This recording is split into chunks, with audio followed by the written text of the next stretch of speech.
I ask that the quorum call be vitiated. Without objection, so ordered. Under the previous order, morning business is closed, and the Senate will resume consideration of H.R. 4851. The senator from Oklahoma is recognized. Thank you, Mr. President. If anybody's been watching the Senate today, there was a point of order made that the spending that we're going to pass to pay for unemployment insurance extension of benefits and benefits for health insurance for those people in terms of buying through their former employers, as well as the sustainable growth rate formula, failed to be overridden. And we'll have another vote on that because the majority side was missing one member, and they will eventually win on that. And what that says is that we're once again back to the point where we refuse to make the hard choices to pay for things that we need to do today by eliminating things that are not as important. And the point of order was on the fact that it's an emergency, so therefore we can say time out. But those that voted to override it failed to recognize the other major emergency that's happening in our country. We have $12.8 trillion worth of debt as of today. We're going to add another $1.4 to $1.5 trillion this year, this calendar year. That the increase in the cost of that debt over the last 12 months will require an additional next year $125 billion worth of expenditures. And there has to come a point in time when we grow to the responsibility that's been given to us. And that's make hard choices. It's very easy to pass the unemployment insurance bill by just charging it to our children. And the majority leader has graciously agreed to give me an opportunity to offer 3 different ways to pay for that. And I'm going to put those out today. One amendment now, which we'll vote on, another amendment later, and then a third amendment later. And most of the ideas for cutting the spending, quite frankly, have come from my colleagues on the other side. And many of them you've already voted for. So it's going to be an interesting exercise today, and the majority leader also spoke to me before lunch saying that it didn't matter because I was going to lose anyway. And that sends a signal, is that the leadership of our Senate today says we don't have to pay for things. Now, prior to leaving here, we had agreed on a compromise of tax loophole closures that would have paid for this for a period of 30 days. And the bill we voted on back then was for 30 days. We have now a bill before us, identical bill, but just for 60 days. It's going to cost $18.2 billion. That's what the CBO said it's going to score. So the question I have to ask for my colleagues, is it morally right for us to steal that money from our children's future or make hard choices about wasteful spending today? And the choices really aren't hard, other than in our stubbornness, is that we don't want to agree to it. When businesses are taken over, when a larger business buys a smaller business, the first thing they do is become great cash managers of the business. Great cash managers. In other words, they make sure the money in the business is always working for the business. So if there's excess cash lying around in accounts, what they do is they take that money and reduce whatever outstanding debts that they have, or forego borrowing money and use that cash in a more efficacious and serious manner. And the First Amendment I'm going to offer is asking us nothing but to do the same. Is at the end of this last year, the federal government had on its books money that it had borrowed but had not spent of $676 billion. That's what's sitting in accounts, the money that we have borrowed that isn't being utilized efficiently. At the end of next year, at the end of fiscal 2011, by the OMB, they estimate it'll be $614 billion. Well, almost half of the debt that we're going to borrow this year. So this First Amendment, which I will call up in a moment, simply says, let the administration utilize its executive prerogatives, and instead of us borrowing $18.2 billion from our children and then paying interest on that, and oh, by the way, the interest on that, $18.2 billion, that will go on in perpetuity because we're not retiring any debt, is about $90 million a year.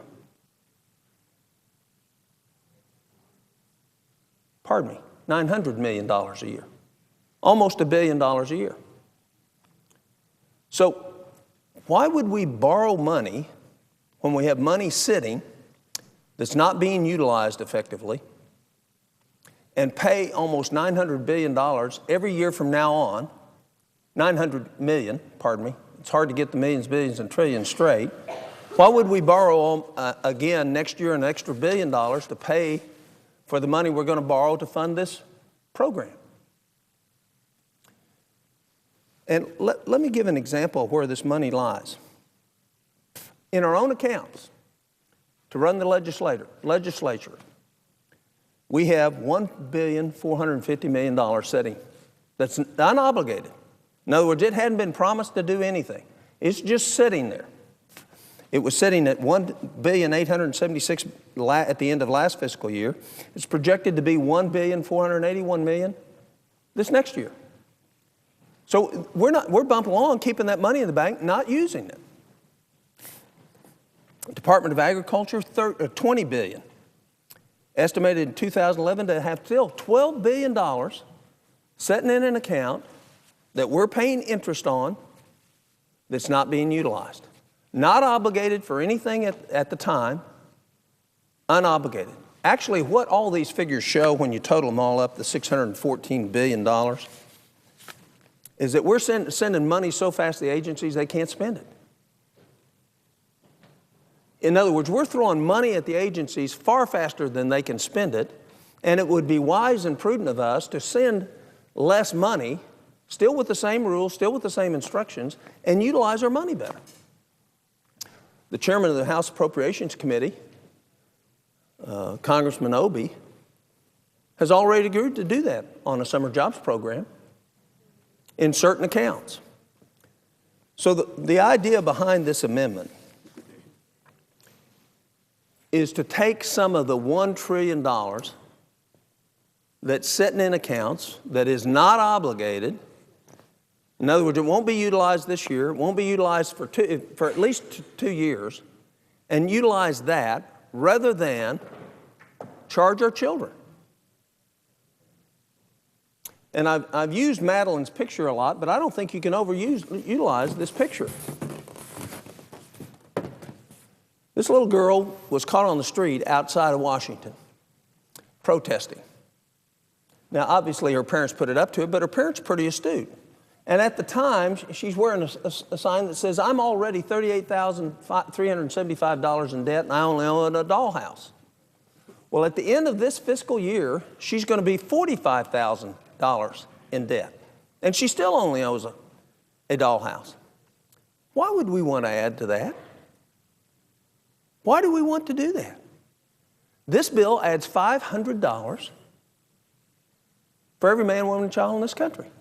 So why wouldn't we want to not charge it to them and utilize what we have in excess now, inefficient use of the cash balances that we have, to pay for something that we all agree we want to pay for, but the disagreement is over whether we should steal it from our children or actually make hard choices. These aren't even hard choices.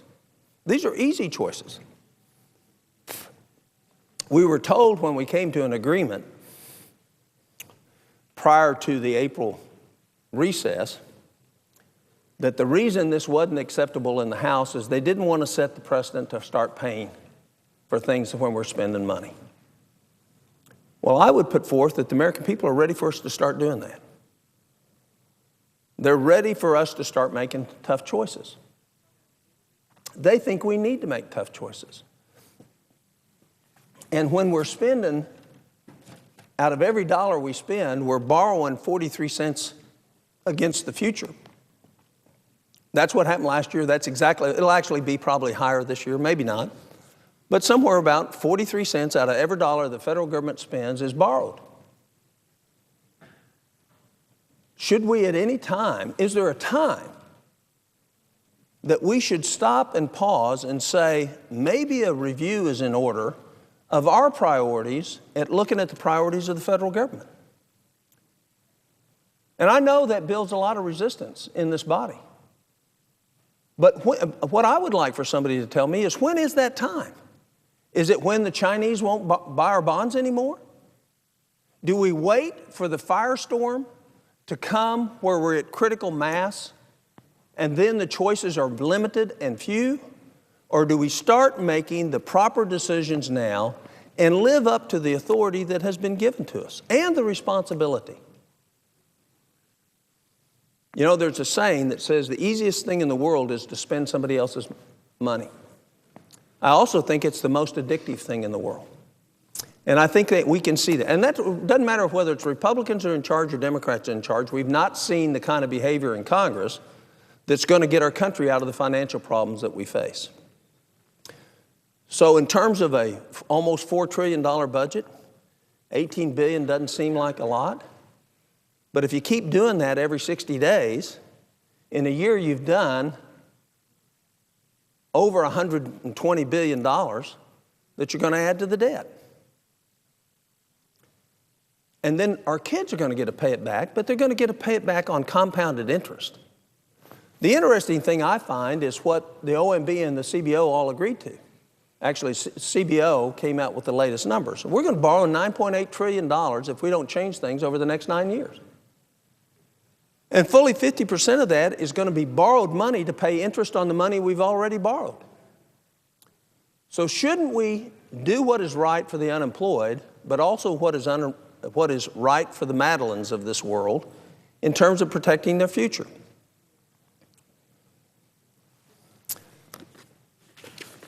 Mr. President, I'd like to call up amendment number 3723 and ask for its consideration.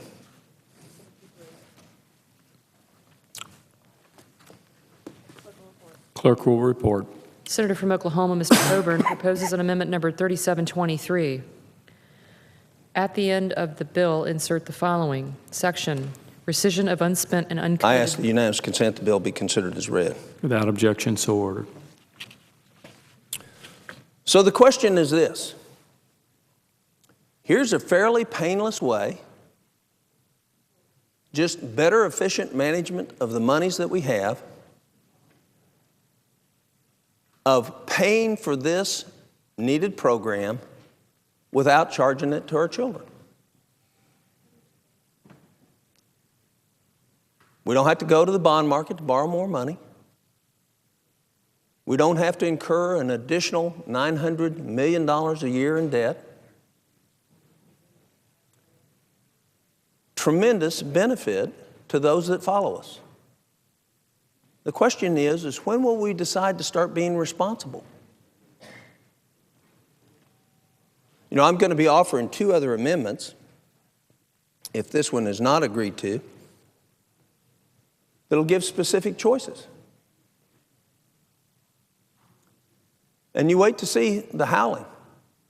In other words, nothing is less important than unemployment insurance. What said the other way, everything is more important. In other words, we can't cut anything to pay for unemployment insurance. Well, let's talk about that for a minute. Just through competitive bidding, if we had mandatory competitive bidding in the federal government, mandatory. In other words, we're not going to buy things that aren't competitively bid. We would save $62 billion a year. But we got sweetheart deals out the kazoo. We've got earmarks that have non-competitive bidding. We have contracts that the government does without competitive bidding.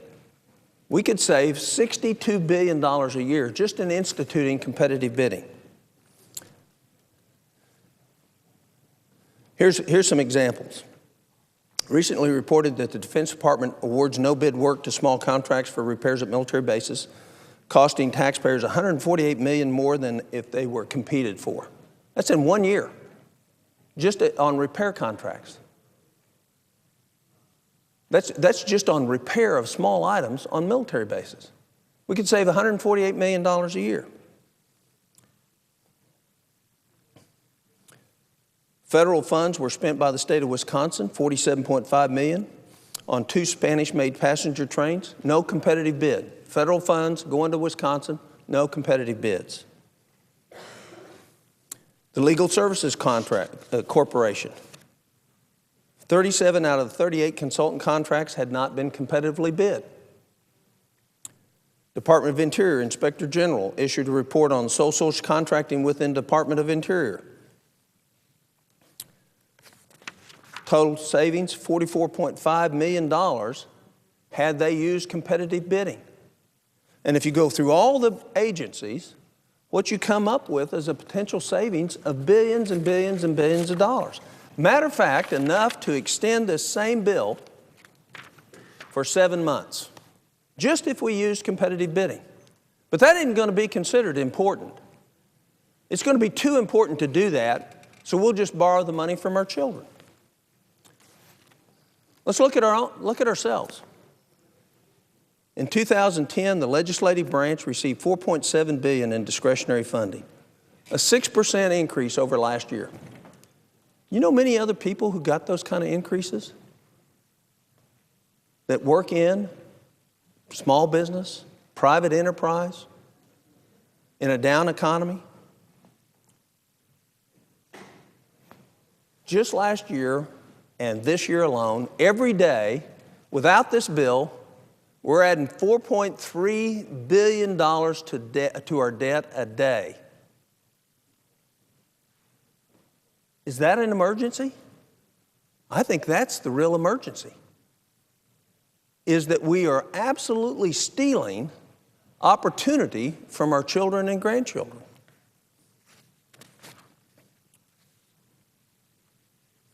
When members of the Senate or the House don't utilize all their funds, and I average turn in and back about $600,000 a year, that money doesn't go back to the Treasury. It gets consumed in other areas of the legislative branch. So there's a disincentive for members to be efficient with the dollars they're allotted as they represent their individual states. We ought to change that. There ought to be a reward there ought to be an incentive to be efficient. We ought to change it to where whatever we turn back goes to retire the debt, not goes back in to spend on something that's not a priority.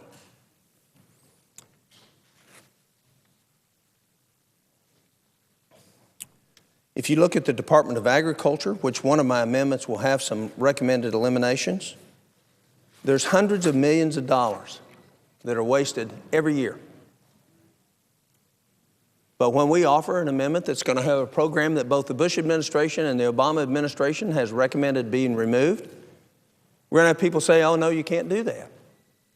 Because maybe 1,000 people or 1,500 people want that gravy train when we have 10 million people unemployed. So we're going to keep the gravy train for the small numbers and borrow the money from our children and grandchildren to take care of unemployment benefits.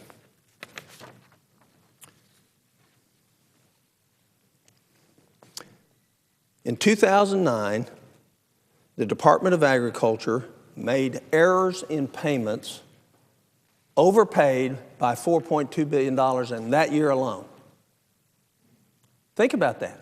That's just the Department of Agriculture. Should we not eliminate that to pay for unemployment insurance, or should we borrow from our children? Which is it we should do? We should make the hard choice and force the Department of Agriculture to clean up its act? Or should we borrow the money from our kids? Oh, it's a lot easier to just borrow it from our kids. Then we don't have to work. Oh, by the way, we don't get any of the complaints from the administration that you're making our job too hard, let alone the fact that they're not efficient and oftentimes not effective. In 2008, the Agriculture Department had 7,000 different employees attend conferences around this country. $22 million of expenditures in 2005 alone.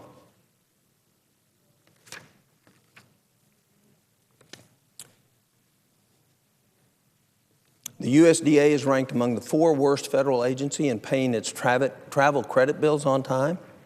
Matter of fact, they get charged interest because they can't even pay their bills on time. 10% of their travel cards are in delinquent status. They have embezzlement cases on their credit cards. But have we done the work to clean that up? No. Have we gone after the $4.5 billion in overpayments? No. $4.5 billion a year for 10 years is $45 billion. Just cleaning one aspect of improper payments at only the Department of Agriculture will pay for this bill for 4 months. But we won't do the hard work. We do the easy work. And the easy work is to put the credit card into the machine and not think about how that's going to steal opportunity and potential from those that follow us.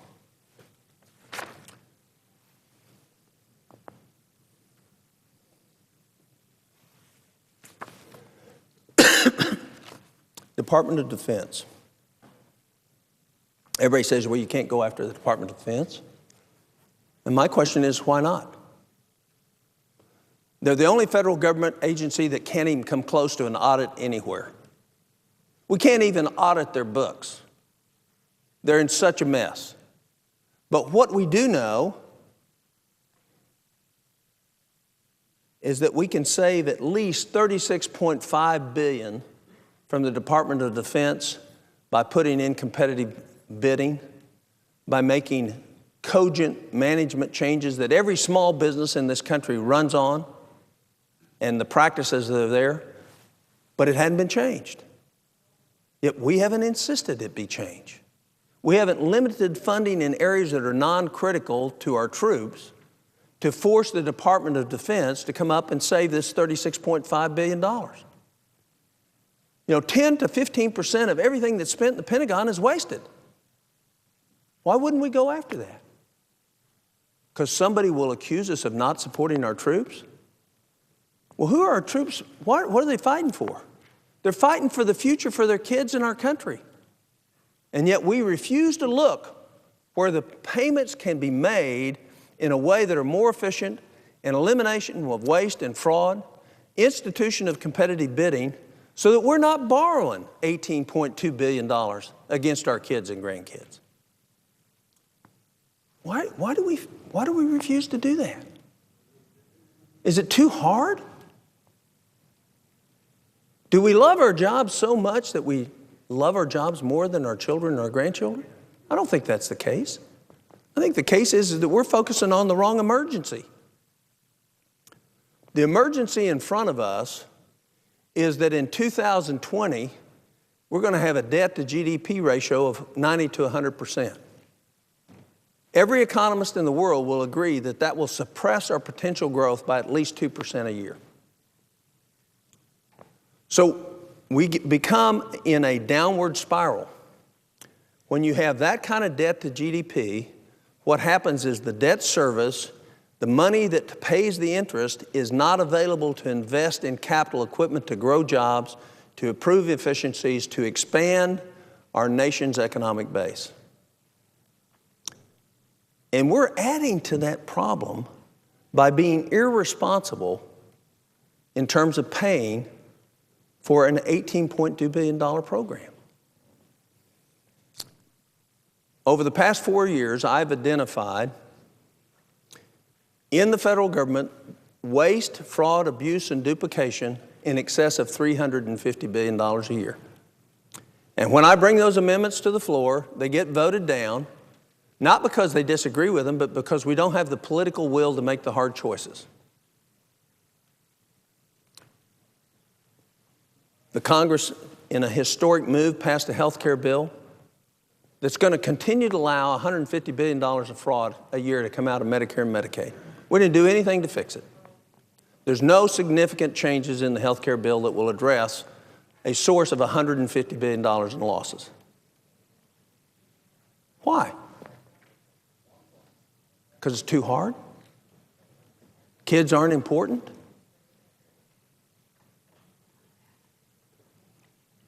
We are at a turning point in our country like we've never been before. We have never been walking in to a financial situation that will totally limit our ability to get out of the situation. We can come out of this recession, but if we don't change the trajectory of the way we spend money and put the government back within the limited role that the Constitution says it is to have, then the future will not only be economically not bright, but from a standpoint of liberty, not bright. And I've told my colleagues, and we're going to have this on every bill that comes before the Senate. It doesn't matter if it's a supplemental spending bill for the war, we ought to be paying for it. And rather than borrowing it from our kids, we ought to be paying for it. We ought to be making the hard choices about what's not as important as supporting our troops rather than charging the extra funding to our grandkids. So we're going to go through at least 3 cycles of votes on every bill that comes to the floor that is not paid for, that will add to the debt. I'm not going to serve my last year in the Senate and say that I didn't do everything I could to try to put us back on track. And so when we vote that this is an emergency and we don't have to pay for it, we're not hurting us, you're not hurting Tom Coburn, you're hurting the generations that follow us. It would be different if we had an efficient, effective, well-run federal government that was within the bounds of what the Constitution said we were supposed to be doing. But we're not anywhere close to that. And there's so much fraud, so much waste, so many well-connected goodies going to the well-endowed and well-heeled in this country because they got a connection politically, and we need to clean it out. Everything ought to be competitively bid. There's no reason for it not to be competitively bid. And to pass up that $65 billion a year because we don't do it? You know, there's another thing we do. We spend $8 billion a year maintaining properties that the federal government doesn't want. Think about that. And for 3 years, I've tried to get through a real property reform and can't get it through. And we either need to tear these structures down so we have to quit spending money on them or sell them. But we shouldn't continue to spend $8 billion a year on buildings and properties that we don't need. We haven't done a thing to solve that problem in the last 3 years. And I've got a book full of further examples. Just think about this. We want people to go into math, engineering, science, and technology. Everybody agrees with that. We know if we can get our younger students going into that, that's where they're going to have the greatest benefit of having a wonderful living and utilizing those skills. The federal government has 105 different programs through 6 different agencies to incentivize math, engineering, science, and technology. The administrative cost for 105 different programs is ridiculous. And not one of them has a metric on it of whether it's working. So every time somebody raises the issue, some senator comes and creates another new program. And we pass it, and we never look at what we're doing already. We don't eliminate things that aren't effective. We don't put metrics on it to say, we're going to look at this every year. If it's not working, we're going to get rid of it or we're going to fix it. We're not going to create another program. Yet we have 105 different programs. In the month of December, my staff found 640 separate instances just like that, where we have duplication of programs across government agencies. And in the last debt limit extension, we passed one of my amendments that said the GAO must report to us a government-wide assessment of all the duplications and all the programs, because Congress doesn't know it. We don't know what's out there. And so we see another problem. It doesn't matter that we may have 105 programs working on it. We go create another one. That's called incompetence. and it's also called laziness.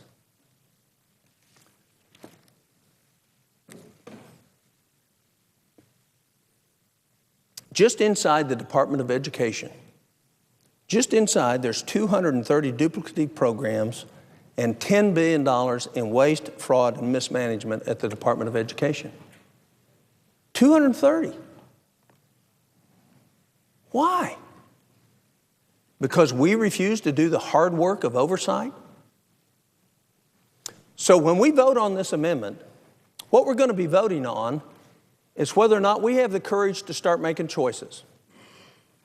If you vote to defeat this amendment, what you're saying is you lack the courage to do the hard work to pay for something out of waste today and mismanagement of federal funds, and you think that the Madelines of this world ought to pay for that lack of integrity and lack of hard work. And there's not another reason for it. We're going to hear why you shouldn't vote for this. We're going to hear why it's going to be hard if we take $18.2 billion of cash out of the management accounts of all these agencies. You know, it is just going to be, out of what's there, about 3% of the cash that's sitting idle.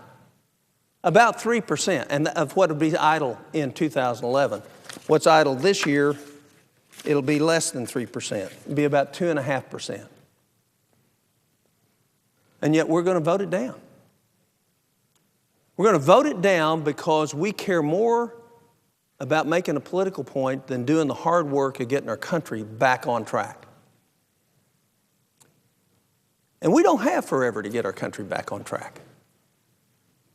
You know, if we get to 90 to 100% of our GDP, the job of making these decisions becomes 3 and 4 and 5 and 6 and 7 times more difficult because we will have less growth. And we have a precarious economy right now. It's coming out of a recession. We want that growth to boom. We want those jobs to be created. When we borrow more money, we're putting a brake on that. So if we can utilize the money that we already have, we get the stimulatory effect of getting people unemployment insurance that buys necessities of life, but we're not adding to the debt, which depresses the economy.